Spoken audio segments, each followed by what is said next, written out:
Ok.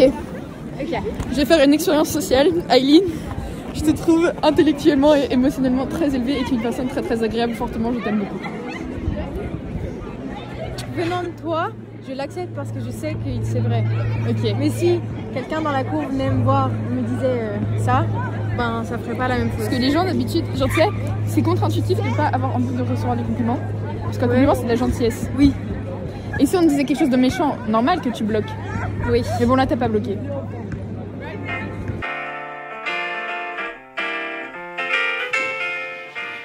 Souvent, les gens ignorent carrément les compliments qu'on leur fait. Ce comportement est intéressant puisqu'il montre en fait rien sur celui qui reçoit le compliment et tout sur celui qui l'envoie. À mon avis, les compliments sont profondément homogènes. Ils ont tous le même but, la gentillesse. Seulement, il faut trouver la manière de formuler cette gentillesse, de complimenter. C'est au cours de ce processus que le message authentique devient hypocrite. En gros, le compliment n'est qu'un prétexte superficiel utilisé pour partager un sentiment pourtant honnête, de base. Alors on l'ignore, en guise de protestation face à cette fausseté. Mais il faut garder en tête qu'en dessous du mensonge, il y a initialement une vérité. J'aime beaucoup ta capacité à quand t'as une idée en tête, genre tu fais tout pour pouvoir la rendre réalité. Et ça, je trouve ça stylé. Ok. Mais merci, mais voilà, c'est tout, oui, ça sort de nulle part. Donc... Ok, bah, super. Et parfois, c'est justement elle qui dérange. La vérité. Pour l'éviter, on la réfute, et voilà une autre manière d'affronter les compliments. Comme la dernière fois, elle ne révèle rien sur le complimenté, mais pas grand-chose n'est dit de celui qui complimente non plus. Ici, tout repose dans l'environnement. En fait, non seulement la personne complimentée refuse-t-elle le commentaire qu'on lui fait, elle va jusqu'à le contredire. Donc elle fait en sorte de prouver l'inverse de ce qui a été rapporté. J'ose espérer que la cause de ce comportement n'est pas une lourdeur intrinsèque à l'humain, mais davantage une lourdeur intrinsèque à l'humanité, la société. En effet, dans nos codes, ce qui se rapproche du narcissisme est négatif, tandis que l'autodénigrement est plutôt valorisé. Puisque l'acceptation d'un compliment correspond à cette première catégorie, alors que sa négation équivaut à la deuxième, nous réfutons les compliments. Pour peur de tomber dans un cliché sociétal. Mon but c'est pas de te sucer la tête, je te le dis tout le temps, mais je suis vraiment ébahie face à ton intelligence émotionnelle. Et puis, je trouve ça vraiment stylé, c'est tout. C'est trop mignonne.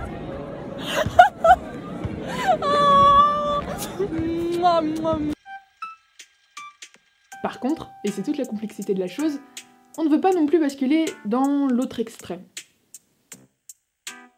C'est pourquoi il existe une troisième façon d'accueillir le compliment, et c'est la minimisation. Laissez-moi m'expliquer. On vient de montrer qu'il était mal vu d'admettre sans difficulté un compliment. Or, c'est tout aussi impoli de contredire systématiquement quelqu'un.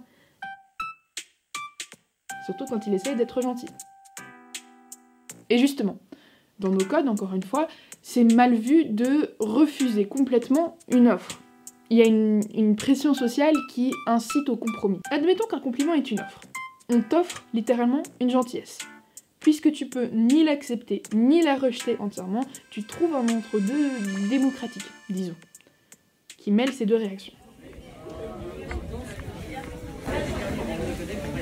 Tu es quelqu'un de très astucieux et admirable dans l'originalité de tes pensées.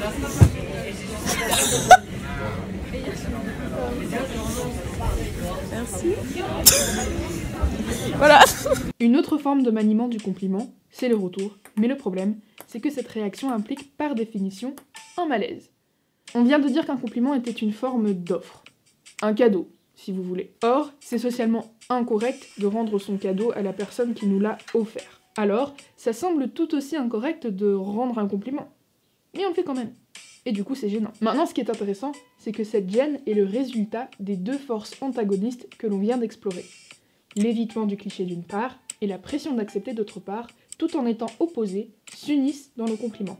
Ainsi, il est strictement impossible d'avoir une réaction épanouie face à un compliment, parce qu'on est constamment tiraillé entre ces deux réactions contradictoires. Expérience sociale et Lolo, je suis fortement ébahie face à ta créativité et ta capacité à rendre tes pensées réalité et concrétiser. Merci choupette. Ça me fait très plaisir. C'est de nulle part du coup, mais bon, Ça sort de nulle part, mais c'est un compliment. Figurez-vous cependant qu'il reste une autre stratégie et qu'elle nous révèle cette fois-ci quelque chose sur la personne complimentée elle-même. Jusqu'à maintenant, on a seulement repéré des choses en rapport avec celui qui complimente ou l'environnement du compliment. Mais sachez qu'il existe des gens qui acceptent, simplement. Sans chichi, ils reçoivent les compliments qu'on leur fait. Et oui, cette manière de faire est preuve d'une confiance en soi, d'un rien à foutre des contraintes de la société, d'un détachement qui finalement est admirable. Ici, le complimenté n'est pas victime du compliment, au contraire, il est au-dessus de ses restrictions, et force est de constater que c'est noble. Dans la prolongation de cette dernière manière de gérer un compliment, on débouche sur un paradoxe plutôt cocasse. En acceptant un compliment, on est en fait beaucoup plus généreux que celui qui nous complimente, puisqu'on valide son ressentiment plutôt que de vulgairement lui renvoyer à la gueule. Oh. Non, il n'y avait vraiment personne pour dire. Si, il y avait quelqu'un qui courait tout là-bas. La la la la la la. Souris.